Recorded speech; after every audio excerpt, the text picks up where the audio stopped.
When you're on a low-carb keto diet, enjoying snacks and sweets can be hard as they just don't taste the same as normal.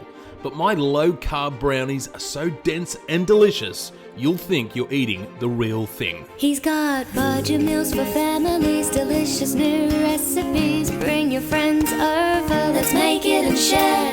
It's Nicko's kitchen where satisfying meals are prepared.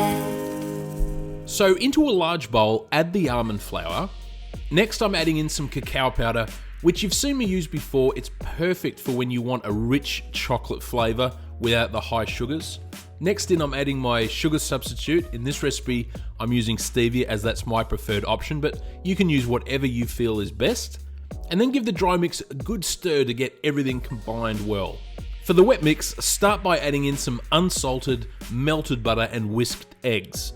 Give the mix a stir, but don't overmix it because if you do, the brownie will get very tough and dry. Place the mixture into a loaf or square tin lined with baking paper, flatten out evenly using a palette knife, and then place into a preheated oven at 180 degrees Celsius or 350 Fahrenheit for 15 minutes. And when you bring the pan out of the oven, it might look undercooked, but it will continue to cook slowly as it cools down.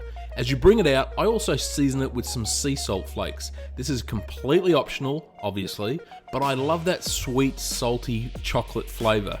It's not to everyone's taste, but give it a try and see what you think.